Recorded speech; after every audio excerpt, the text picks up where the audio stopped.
Shalom, saudaraku yang dicintai oleh Tuhan Yesus Kristus. Kembali kita berjumpa bersama-sama di dalam pembahasan mengenai ungkapan misteri yang ada di balik tirai atau misteri yang ada di dalam ruangan Maha Suci, yang pada season yang ke-21 ini saya ingin mengajak saudara dan saya untuk bersama-sama membahas mengenai imam besar di dalam Perjanjian Baru yang dipergunakan untuk zaman sekarang ini, di mana Allah secara khusus telah menetapkan satu perubahan sistem di dalam Perjanjian Lama yang menganut perekrutan penetapan dari imam besar itu berdasarkan peraturan Taurat atau yang dikenal dengan imamat Lewi, tepatnya tahbisan Harun dan anak-anaknya. Dan diperbaharui atau dirubah dengan menetapkan anak laki-lakinya sendiri, yaitu Yesus Kristus, yang penetapannya berdasarkan menurut peraturan Melkisedek, supaya dapat melaksanakan tugas-tugas pokoknya sebagai imam besar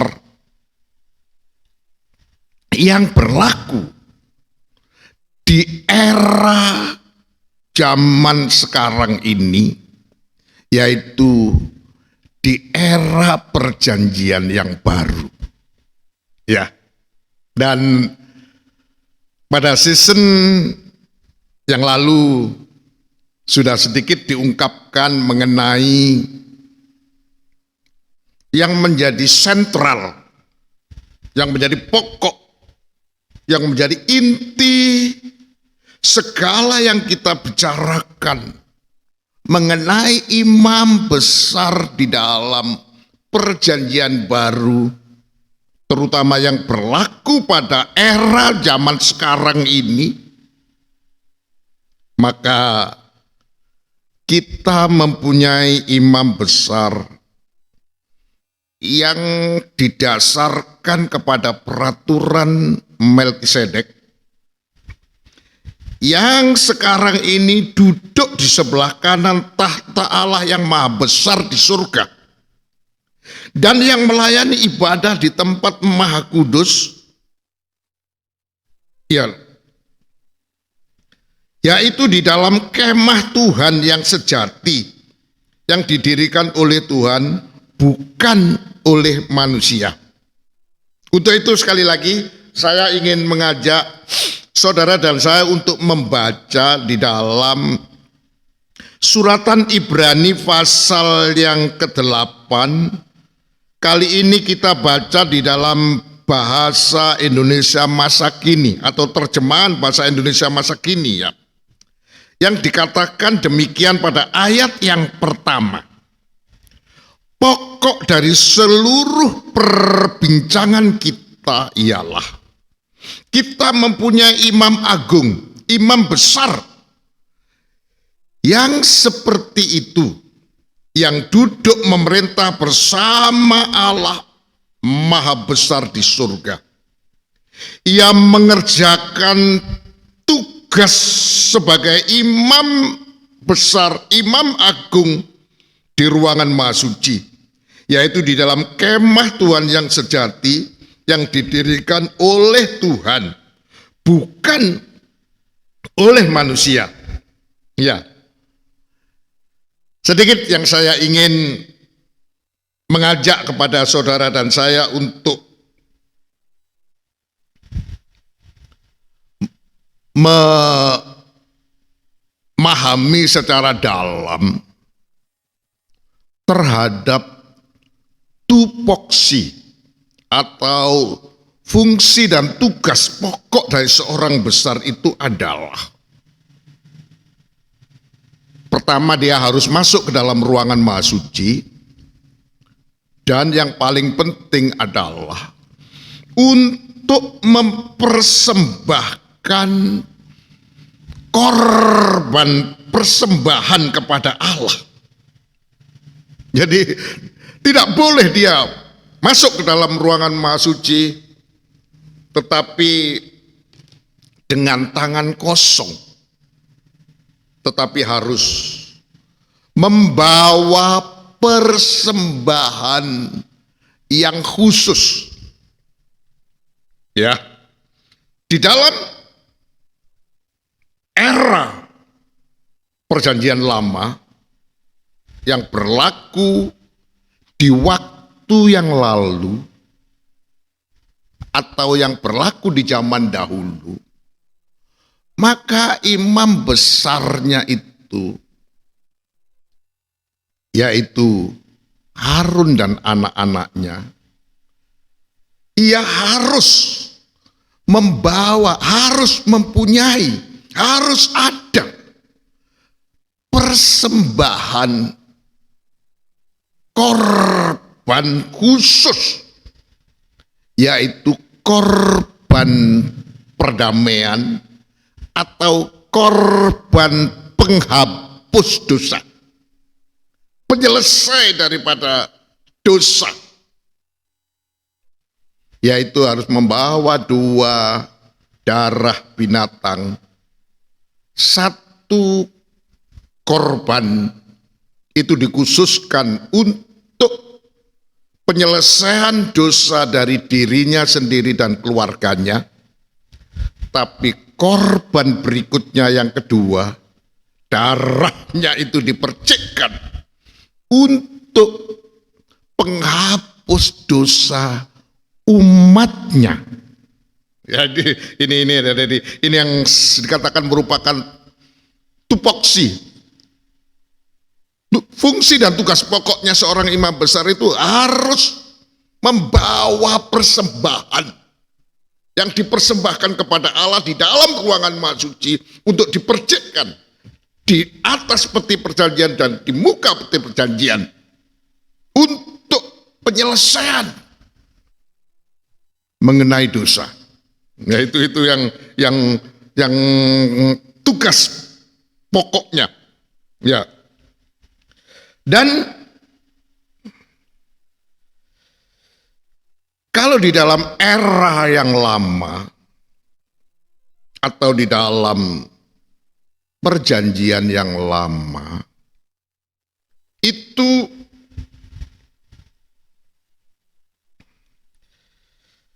sebenarnya merupakan gambaran, ya, merupakan bayangan saja dari yang sebenarnya. Seperti coba kita baca saja langsung di dalam Ibrani pasal yang ke-8 ayat yang ke-5 itu. Pekerjaan yang mereka lakukan sebagai imam itu sebenarnya hanya suatu gambaran dan bayangan dari apa yang di surga. Ya. Dari gambaran dari ruangan Maha Suci yang dikatakan di dalam ayat yang kedua, yang orsinil, yang sejati, yang ada di surga. Dan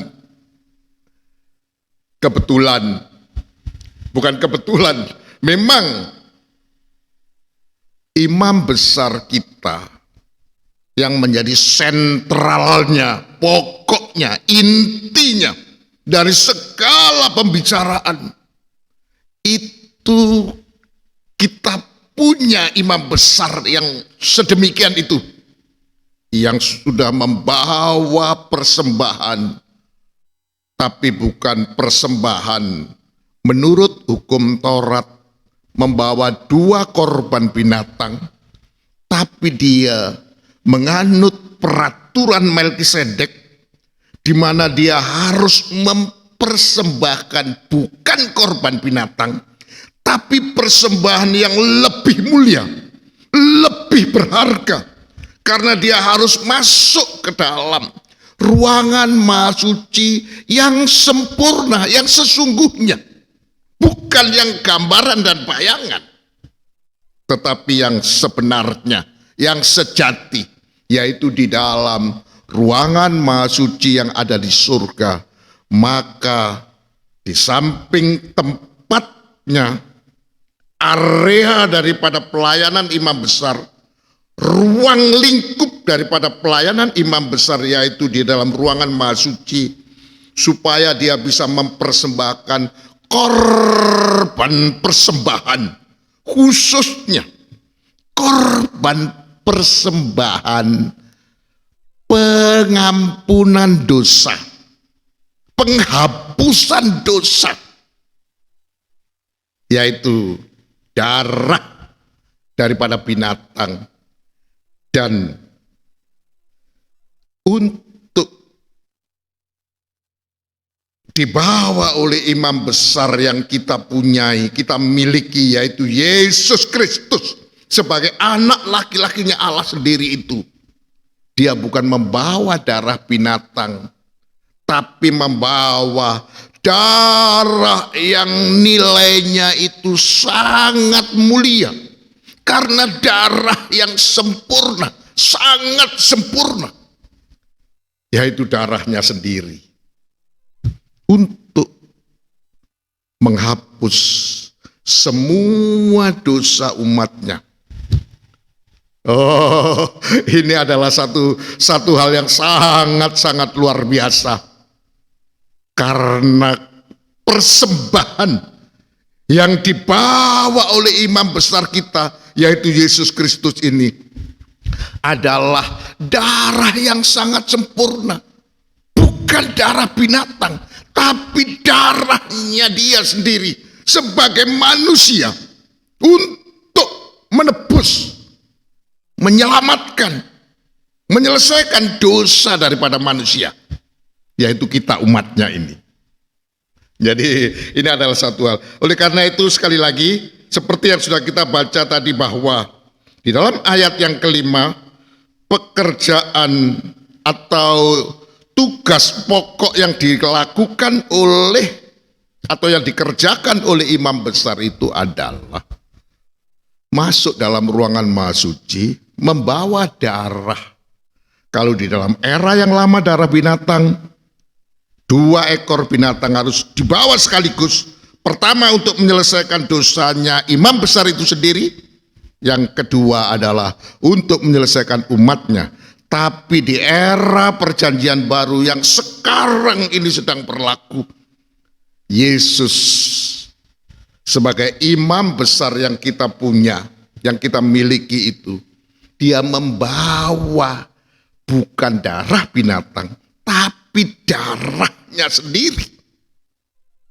Dan saya katakan sebagai satu darah yang sangat sempurna untuk menyucikan umatnya. Hanya 1 korban saja, tidak 2.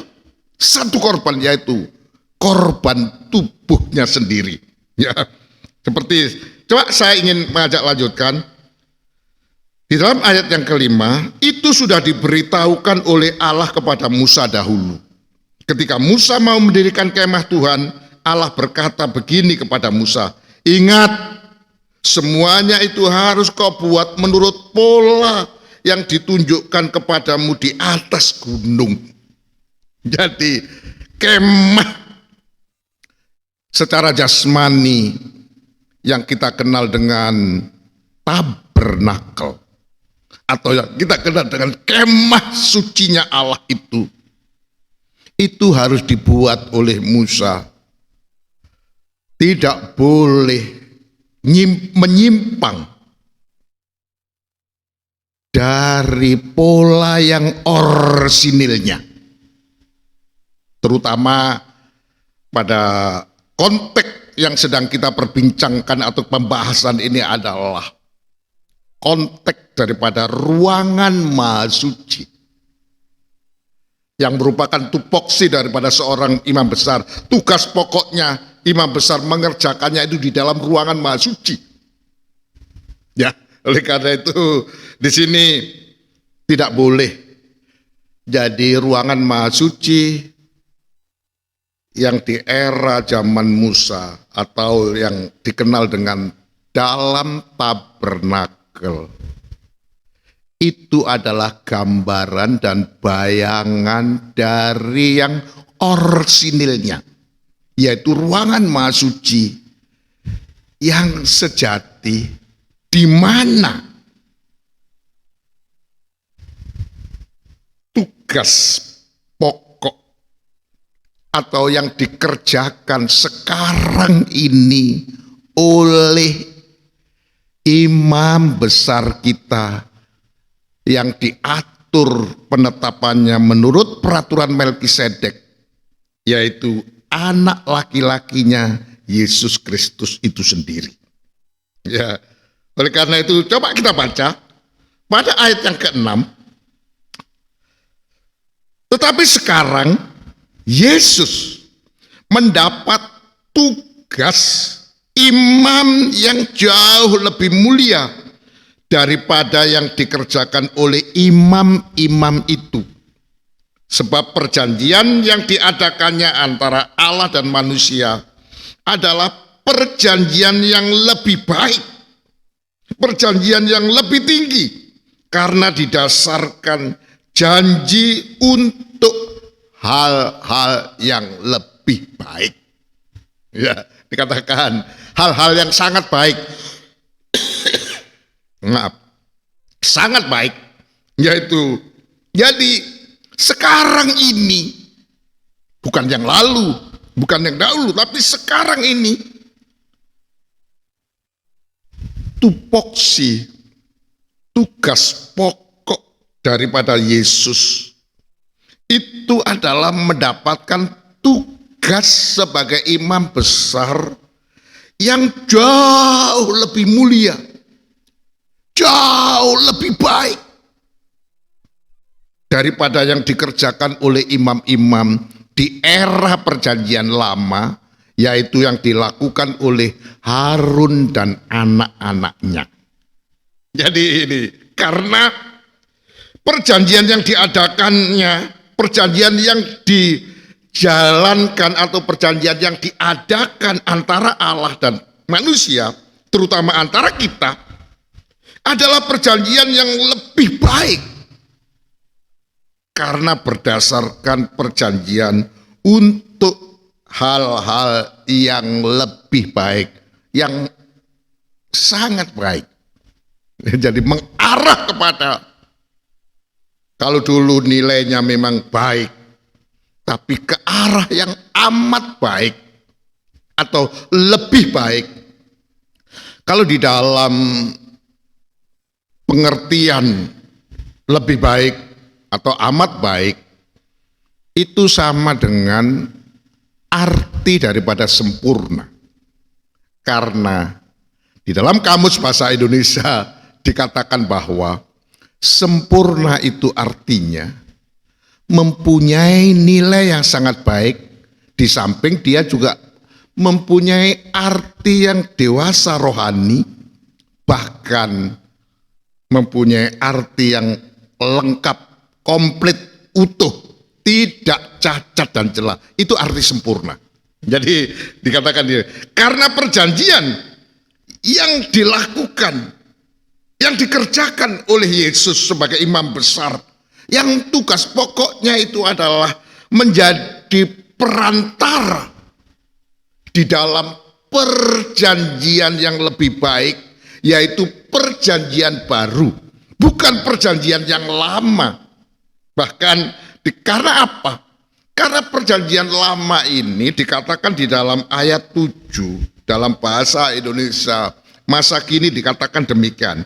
Andai kata tidak ada kekurangan pada perjanjian yang pertama atau perjanjian yang lama, maka tidak perlu diadakan perjanjian yang kedua, yaitu perjanjian yang baru. Jadi ini yang harus dipahami benar. Mengapa Allah mengadakan perubahan sistem di dalam perjanjiannya kepada umatnya, kepada kita manusia ini. Dari perjanjian lama, kemudian dirubah, diganti, diperbarui kepada perjanjian yang kedua, yaitu perjanjian baru. Perjanjian yang lebih baik, bahkan dikatakan perjanjian yang mengarah kepada bukan gambaran dan bayangan, tapi kepada yang orsinil, kepada yang sejati, seperti yang dilakukan oleh Yesus. Dikatakan di dalam ayat 2 tadi, dia masuk ke dalam ruangan maha suci yang orsinilnya, yang sejatinya, yang ada di surga. Itu tidak bisa dia menggunakan sistem yang lama. Karena dikatakan di dalam ayat yang ke-7, di dalam perjanjian lama terdapat kekurangan. Ya, terdapat celah. Sehingga oleh Allah kemudian diadakan perjanjian yang baru itu. Supaya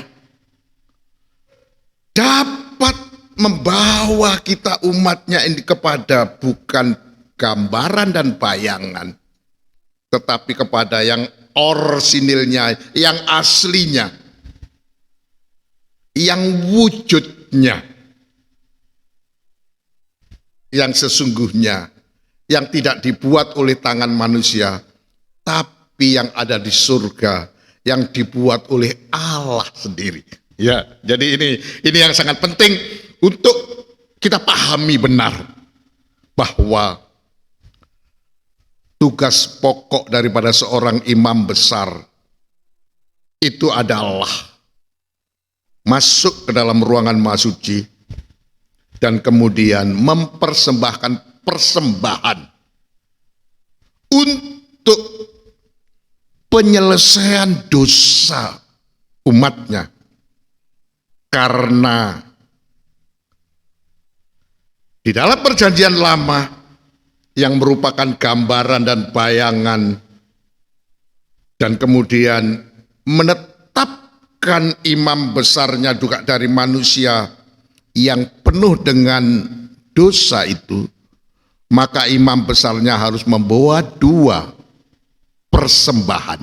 Satu untuk dirinya, sesudah dia menyelesaikan persoalan dosanya sendiri, maka dia akan menunaikan tugas berikutnya, mempersembahkan persembahan yang kedua, darahnya untuk penyelesaian dosa seluruh umatnya.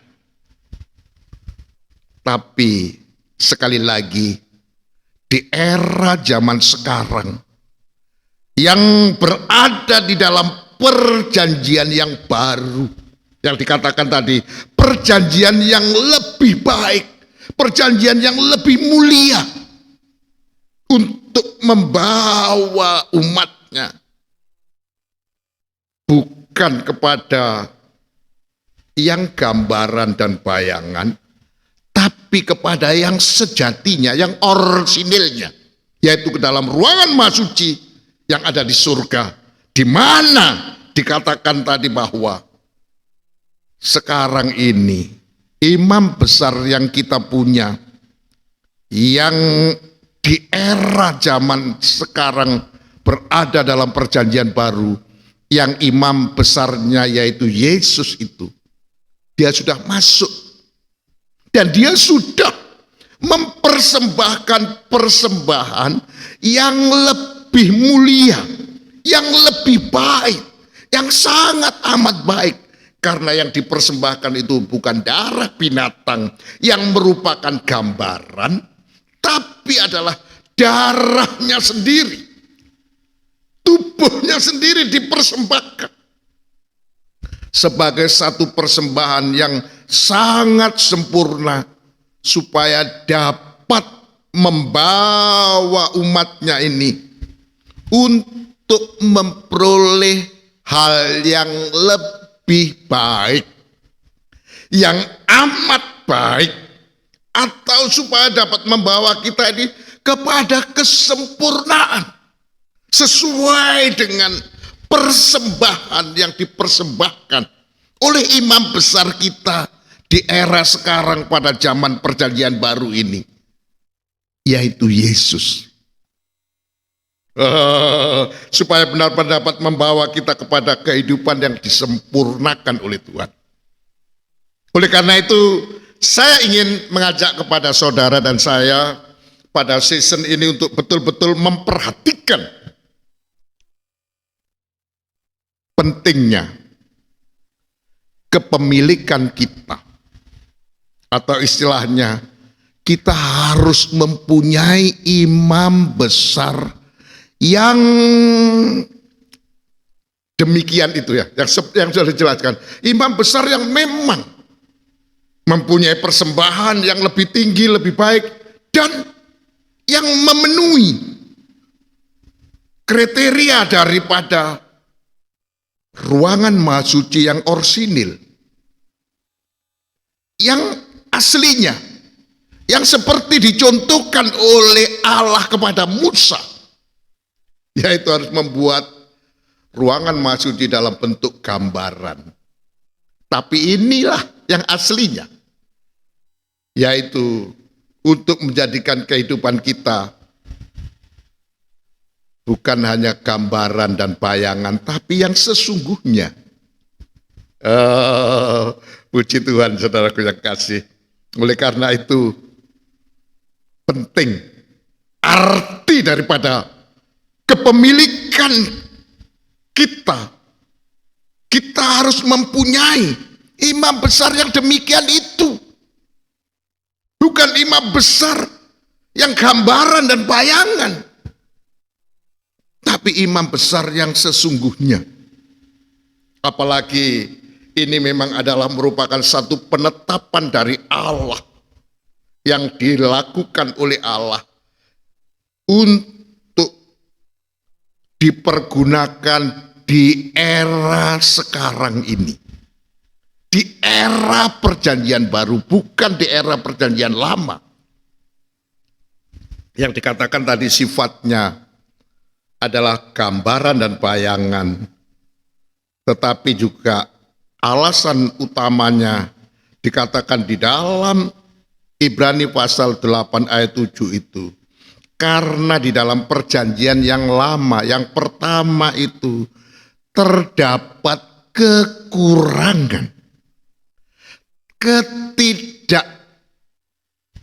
yang bercacat, gitu ya, yang tidak sempurna, karena bentuknya merupakan gambaran.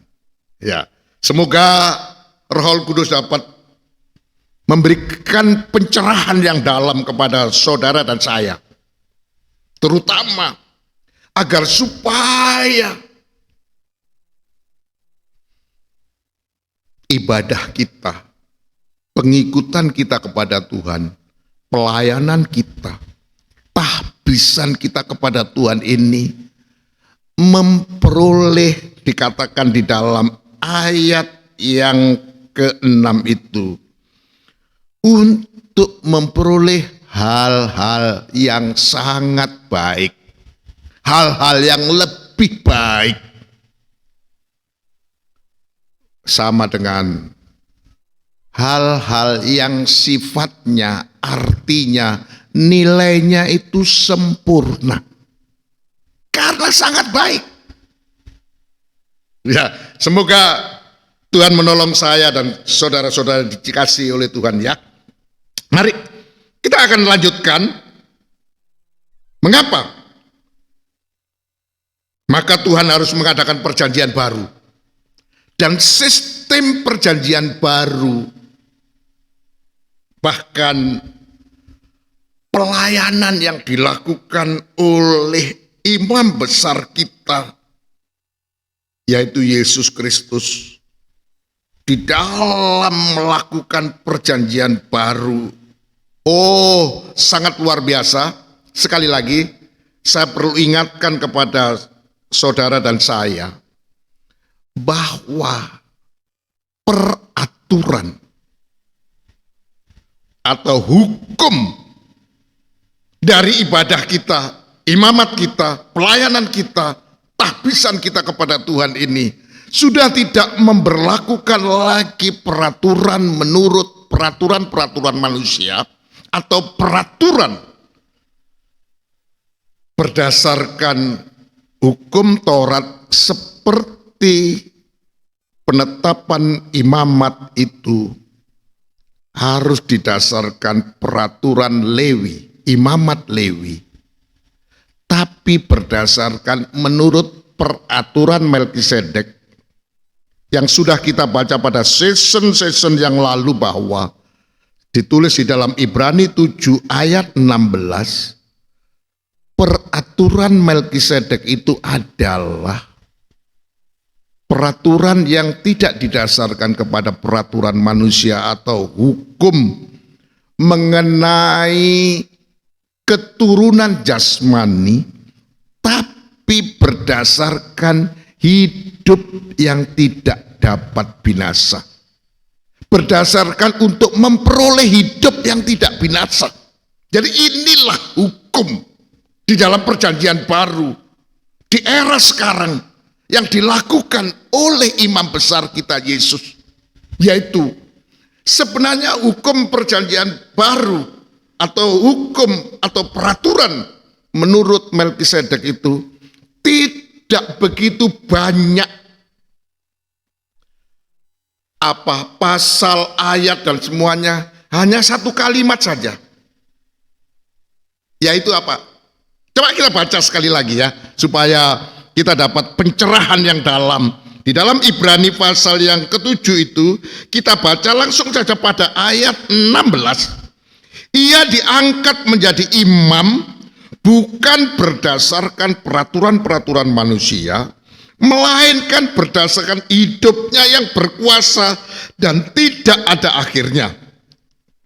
Atau di dalam salinan bahasa Indonesia terjemahan baru dikatakan, tetapi berdasarkan hidup yang tidak dapat binasa, hidup yang tidak ada akhirnya. Jadi keimamatannya itu satu kali ditetapkan untuk selama-lamanya. Sekali kita menjadi imam, sekali kita menjadi umat Allah, sekali kita menjadi pengikut Tuhan, itu satu kali ditetapkan menurut peraturan Melkisedek untuk selama-lamanya. Yaitu apa? Untuk memperoleh kehidupan yang tidak dapat binasa. Yaitu apa? Supaya dapat masuk ke dalam ruangan maha suci. Bahkan nanti kita akan pelajari dalam, supaya kita dapat hidup bersama dengan Allah. Bahkan dapat menyatu dengan Dia. Untuk menjadi peti perjanjian, di mana kita menjadi tubuhnya, yaitu jemaat yang disempurnakan. Dia menjadi tutup pendamaiannya, bagaikan menjadi kepala atas kehidupan kita. Oleh karena itu, kita akan kembali di dalam Ibrani pasal yang ke-8 tadi, bagaimana Allah kemudian mengadakan satu perubahan. Saya katakan ya, Allah karena telah menemukan di dalam sistem yang lama itu satu kesalahan atau satu kekurangan, baik di sistemnya ya Maka kemudian Allah menjanjikan, Allah melakukan perubahan perjanjian dari sistem perjanjian lama kepada sistem perjanjian baru. Ya, sebenarnya bagi orang yang paham mengenai hukum, peraturan, hukum, perjanjian itu sebenarnya identik, sama maknanya. Jadi gitu ya. Jadi cuma kalau kita dikatakan perjanjian itu merupakan satu satu hubungan yang sangat sangat privat antara pihak pertama dengan pihak kedua, itu kemudian disimpulkan atau dimaknai sebagai satu perjanjian. Itu sebabnya perjanjian ini biasanya sangat privat, umpamanya antara pihak pertama dan pihak kedua, sebagaimana pernah dilakukan oleh Allah kepada Abraham. Allah sebagai pihak pertama memberikan perjanjian kepada Abraham sebagai pihak kedua, dan sebaliknya Abraham memberikan perjanjian kepada Allah, yaitu perjanjian sunat yang kita dikenal itu ya, itu. Dan itu saya katakan agak privat, sangat personal. Tapi kalau kita bicara peraturan atau hukum, itu sifatnya itu menyeluruh, untuk komunal, untuk sebagai satu kelompok atau sebagai satu bangsa. Seperti gitu ya. Itu sebabnya. Atau itu juga artinya juga akhirnya sama dengan artinya undang-undang dengan peraturan dan selainnya ya. Jadi di sini Tuhan ingin melakukan perjanjian yang kedua, perjanjian yang baru. Seperti dikatakan di dalam Ibrani pasal 8 ayat 8, saya ingin ajak saudara saya membacanya ya.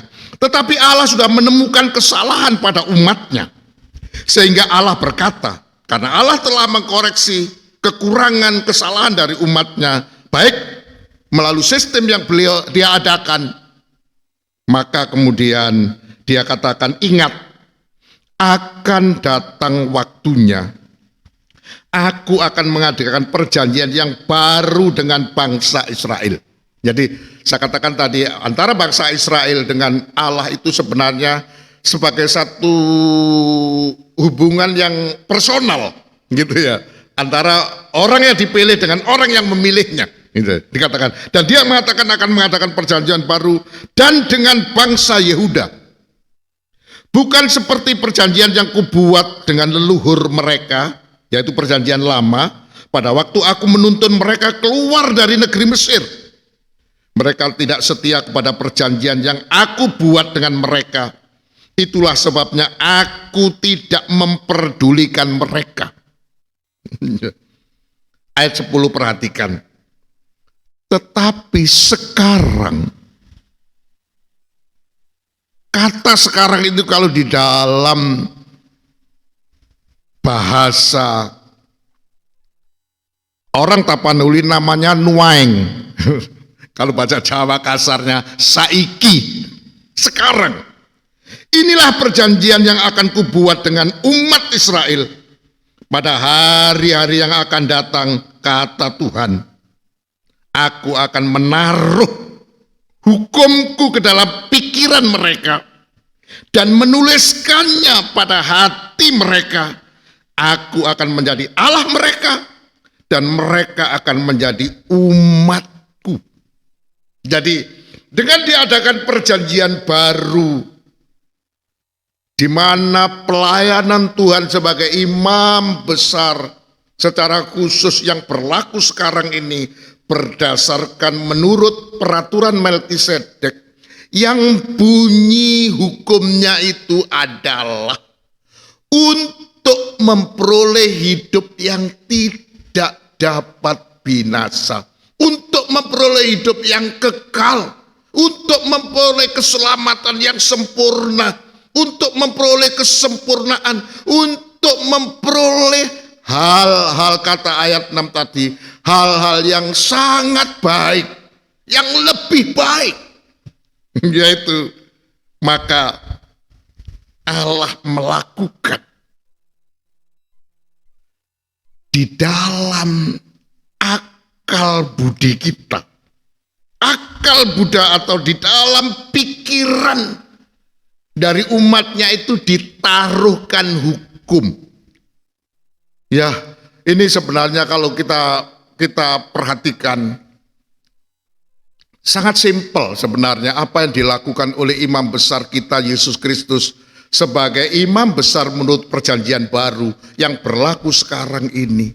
Hukumnya itu tidak banyak ayat, tidak banyak pasal, hanya satu kalimat yang hanya terdiri dari beberapa kata saja untuk memperoleh hidup yang tidak dapat binasa. 5 kata saja untuk memperoleh hidup yang tidak dapat binasa. 5 kata saja untuk memperoleh hidup yang kekal. Itu 5 kata saja. Itulah yang ditaruh di dalam pikiran kita, di dalam akal kita, supaya pikiran kita ini bisa langsung ingat, mengerti, paham. Kalau yang kita lakukan ini tidak berkenaan dengan untuk kehidupan yang kekal, jangan dilakukan, itu melanggar hukum. Jadi memang harus pikiran kita itu adalah pikiran yang sehat, karena ditaruh hukumnya Allah di dalam pikiran akal kita ini. Yaitu apa? Satu pemikiran untuk memperoleh hidup yang tidak dapat binasa. Oh, luar biasa ya. Dan kemudian di dalam hati kita bukan hanya ditaruh, ditulis, diukir, betul-betul lengket, melekat di dalam hati kita ini.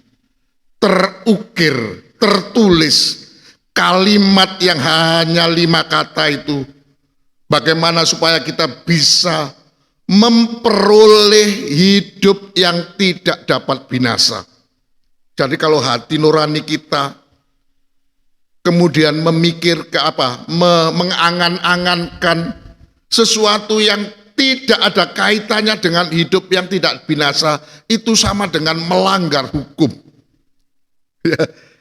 Karena tugas atau fungsi daripada perjanjian baru yang diadakan ini adalah untuk terjadi hubungan yang sangat personal, hubungan yang sangat pribadi, seperti yang dikatakan oleh ayat yang ke-10 ini, supaya Allah itu dapat menjadi Allah kita, dan kita itu dapat menjadi umatnya Allah. Ini supaya terjadi satu hubungan yang sangat, katakan tadi, personal dan sangat privat sekali. Dan seperti satu hal yang sangat memiliki hak asasi yang tinggi sekali. Karena kita akan ditetapkan menjadi umatnya Allah. Dan Allah akan menjadi Allah kita. Antara dua ini, satu hal yang tidak bisa terpisahkan. Apa artinya kita ini menjadi umatnya Allah, tapi kita tanpa Allah? Dan apa artinya adanya Allah tanpa ada umat? Gak ada artinya. Jadi ini adalah satu hubungan yang sangat privat, hubungan yang sangat personal. Dengan adanya perjanjian baru ini merupakan perjanjian yang sangat baik antara Allah dengan umatnya, tak bisa dipisahkan. Ya, ini adalah satu hubungan yang sangat paten, yang tidak bisa diganggu oleh siapapun. Karena Allah akan menjadi Allah kita, dan kita akan menjadi umatnya Allah. Oh, ini makna daripada perjanjian baru itu. Karena di dalam pikiran kita ini yang ada, di dalam benak pikiran kita, akal kita ini, hanya ada satu kalimat yang bunyinya, untuk memperoleh hidup yang tidak dapat binasa. Dan di hati kita terukir sudah, tertulis sudah, untuk bisa merasakan, untuk bisa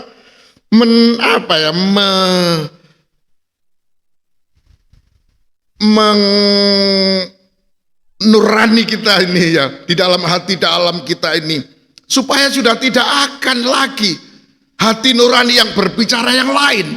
Yang ada adalah bagaimana supaya kita untuk memperoleh hidup yang kekal. Karena ini hukumnya tertulis dalam hati kita. Tidak ada perasaan yang di luar hukumnya Tuhan. Puji Tuhan, saudaraku yang kasih. Inilah pentingnya kita mempunyai imam besar di dalam perjanjian yang baru, yang berlaku di zaman sekarang ini, supaya kita memperoleh pelayanannya Tuhan, yang di dalam season yang lalu dijelaskan dia sebagai pembela kita, karena dia sedang duduk pada posisi yang tepat di sebelah kanan Allah untuk menjadi pembela kita, bahkan dia menjadi kepala atas kehidupan kita, yang pasti memelihara kita, menjaga kita, melindungi kita, dan merawat kehidupan kita sebagai tubuhnya. Oleh karena itu, dan ini yang memang penting juga untuk kita pahami. Kalau sudah di dalam pikiran kita ini tertulis, yang ada di pikiran kita ini hanya ada bagaimana untuk memperoleh hidup yang tidak biasa binasa saja. Tidak ada pikiran lain kecuali kita di dalam ibadah kita, dalam kegiatan kita, dalam apapun yang sehari-hari kita lakukan gitu. Yang terpikirkan adalah dikenakan dengan bagaimana supaya kita tidak memperoleh hidup yang tidak binasa itu. Kalau memang sifatnya, dan kemudian disinkronkan dengan hati kita yang sudah tertuliskan hukum bagaimana supaya kita memperoleh hidup yang tidak binasa itu. Supaya antara pikiran kita dengan hati kita ini terjadi satu keseimbangan, sinkron. Jangan lepas kontrol. Kalau memang dipikirkan ini akan membahayakan, jangan kemudian kita lakukan. Supaya kita dikatakan sebagai pelanggar hukum, akhirnya kita tidak ditetapkan oleh Allah sebagai penganut perjanjian baru. Kita menjadi umatnya dan Allah menjadi Allah kita. Oh, ini sangat membahayakan, karena kita akan terjadi tidak ada hubungan dengan Allah. Tetapi kalau kita melakukan apa yang dilakukan oleh Allah di dalam melakukan perjanjian baru, dengan menaruh hukumnya yang satu kalimat saja itu, untuk memperoleh hidup yang tidak binasa itu, dan hati kita diukir, ditulisi dengan hukum mengenai perjanjian baru menurut peraturan Melkisedek yang isinya adalah untuk memperoleh hidup yang tidak dapat binasa. Maka akan terjadi, kata Tuhan, bahwa ayat yang ke-11, mereka tidak perlu mengajar sesama warganya atau memberitahu kepada saudaranya, kenalah Tuhan, sebab mereka semua besar kecil akan mengenal aku. Dan akan terjadi sesuatu perkara yang penting, karena kita memiliki satu kehidupan yang sangat mengenal kepada Tuhan sebagai imam besar, sesuai dengan hukum yang dianut oleh imam besar kita, yaitu menurut peraturan Melkisedek, hidupnya yang tidak dapat binasa itu, dan kemudian kita melakukan hukumnya, sehingga kita juga pasti akan menjadi sama dengan dia. kehidupan yang tidak dapat dibinasakan itu. Sehingga terjadi hubungan secara personal antara dia dan kita yang memiliki kesamaan. Sama-sama memiliki kehidupan yang tidak dapat binasa. Untuk dapat menyatu. Dia Allah kita, kita umatnya. Allah menganggap kita umatnya. Dan dia adalah Allah kita. Oleh karena itu, dan terjadilah bahwa tidak perlu lagi orang mengajar kepada kita, kenallah Tuhan. Bagaimana Tuhan ada di hati kita, dan Tuhan juga ada di pikiran kita. Sangat paham kita, sangat kenal kita dengan Tuhan. Tidak perlu orang lain mengajar kita, kenallah Tuhan. Sudah ada dalam pikiran dan hati kita, menyatu dalam diri kita. Sehingga terjadilah yang namanya di dalam ayat 12, aku akan mengampuni kesalahan-kesalahan mereka dan tidak mengingat lagi dosa-dosa mereka. Hasil dari perjanjian baru yang diadakan oleh Tuhan untuk membuat kita menjadi umatnya Allah dan Allah menjadi Allah kita. Satu hubungan yang sangat pribadi, tidak bisa terpisahkan antara kita dan dia. Bahkan tidak perlu orang lain mempengaruhi, bahkan mengajarkan tentang mengenal Tuhan, karena Tuhan sudah di dalam kita, kita di dalam Tuhan. Bahkan yang paling penting, menghasilkan sesuatu yang sangat amat baik. Karena Tuhan akan menurunkan belas kasihan, membuat hatinya Tuhan itu cinta kita. Dan Tuhan berbelas kasihan kepada kita dengan cara mengampuni kita. Semua kesalahan-kesalahan kita itu sudah tidak diingat lagi oleh Tuhan. Tertutup oleh belas kasihannya Tuhan. Karena kita adalah umatnya. Kita adalah, saya agak mendalam, bagaikan kita adalah dirinya Allah, tubuhnya Allah. Dan dia adalah Allah kita. Oleh karena itu, terjadilah pelayanan perjanjian baru itu menghasilkan sesuatu yang sangat luar biasa.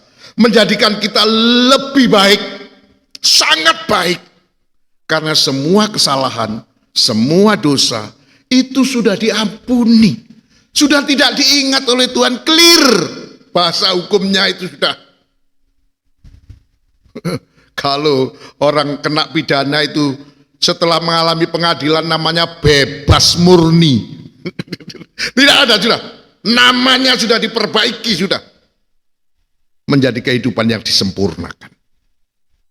Ini arah dari pekerjaan imam besar. Melayani dalam ruangan Maha Suci. Membawa persembahan darahnya sendiri. Agar membuat kehidupan kita bukan beribadah dalam sistem gambaran dan bayangan, tapi kita mengarah kepada yang orsinil, kepada yang asli, ruangan Maha Suci yang sejati, yang lebih mulia dari perjanjian yang lama. Oleh karena itu, sebagai kesimpulannya, kata ayat 13, dengan mengemukakan suatu perjanjian yang baru, Allah membuat perjanjian yang lama itu menjadi tua dan usang. Dan apa yang sudah tua akan segera punah, akan segera lenyap. Jadi dengan adanya perjanjian baru ini, lama-lama perjanjian lama itu sudah usang, sudah menjadi tua, dan sudah tidak berlaku. Jadi ini mengartikan bahwa biarlah di dalam ibadah kita,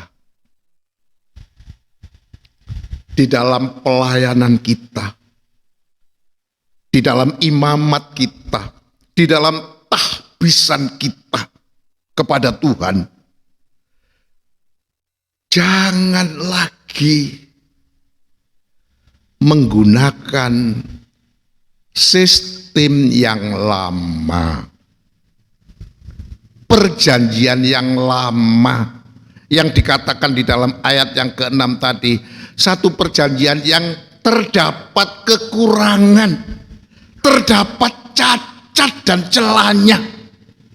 Jangan lagi, karena Allah sudah mengadakan pelayanan yang orsinil, yang sejatinya, dengan menetapkan anak laki-lakinya sendiri menjadi imam besar, yaitu Yesus Kristus, supaya kita dapat memperoleh kehidupan yang lebih baik, hal-hal yang amat baik, hal-hal mengenai kesempurnaan.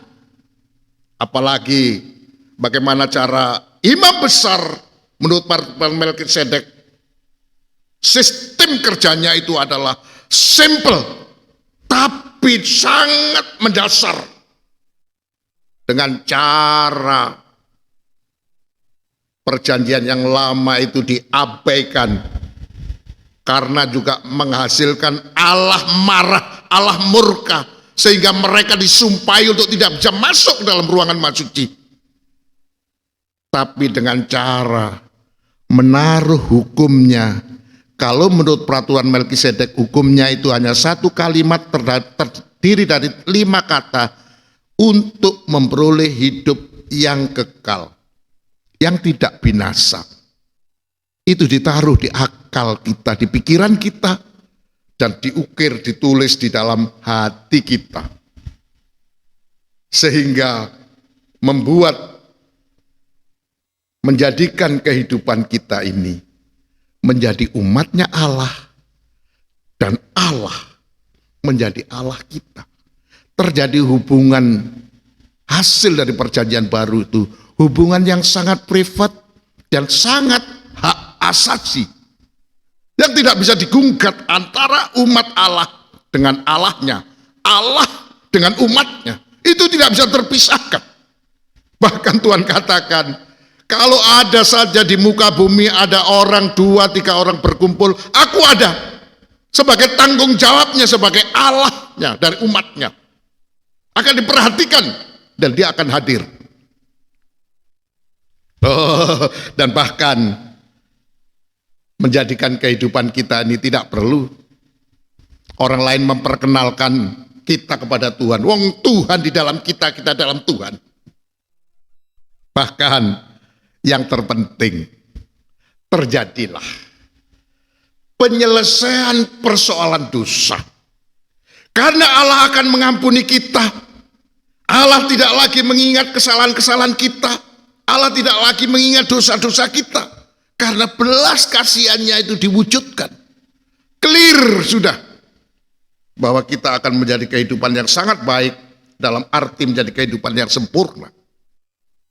Oleh karena itu, sebagai kesimpulan sekali lagi, dengan adanya sistem perjanjian baru, terutama imam besar menurut perjanjian baru yang kita punya, yang kita miliki ini, maka Allah membuat perjanjian yang lama itu sudah tua, dikatakan bahkan sudah usang, dan sudah tidak ada gunanya lagi.